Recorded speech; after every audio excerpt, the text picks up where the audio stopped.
Hola amigos, ¿qué tal? Buenos días.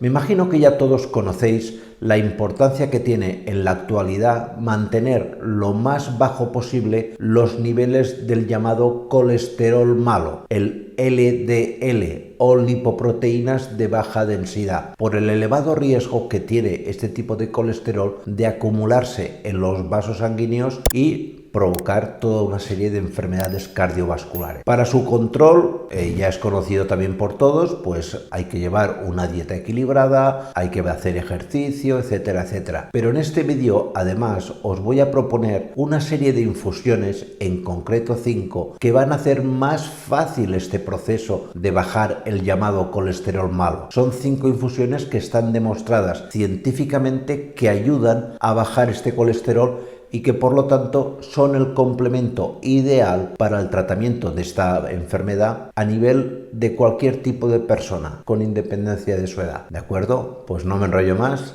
y aquí os lo cuento.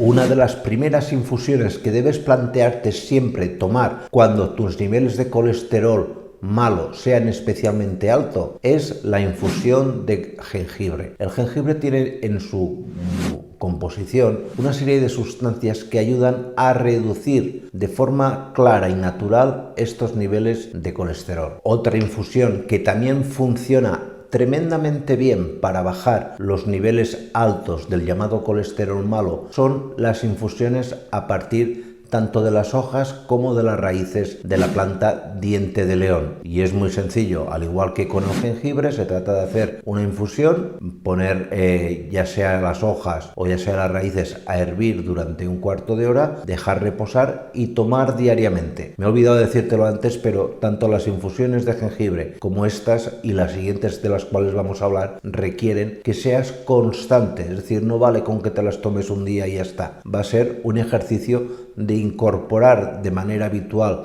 de 2 a 3 veces al día este tipo de infusión para notar evidentemente la bajada, o de manera evidente, perdón, la bajada de este colesterol malo. En tercer lugar tenemos las infusiones de hibisco. El hibisco tiene un mecanismo de acción para bajar el colesterol malo muy particular. Lo que van a hacer estas infusiones de hibisco es aumentar significativamente los niveles del llamado colesterol bueno. ¿Y qué ocurre cuando incrementamos los niveles de colesterol bueno? Pues que como tiene que haber siempre un equilibrio total entre el bueno y el malo, al aumentar el bueno nos baja el malo, que es el que en definitiva tenemos que reducir. Luego tenemos el té de rooibos. Se le llama té, pero no tiene en absoluto nada de teína. Es simplemente una infusión de rooibos. El rooibos lo que va a hacer es disminuir de forma generalizada los niveles de lípidos en sangre y por lo tanto, entre uno de los tantos lípidos que va a reducirnos son los niveles de colesterol malo. Se ha demostrado que tratamientos de unas 4 o 5 tazas diarias durante 6 semanas han reducido muy significativamente los niveles de colesterol malo en sangre. Luego tenemos el té verde. El té verde tiene en su composición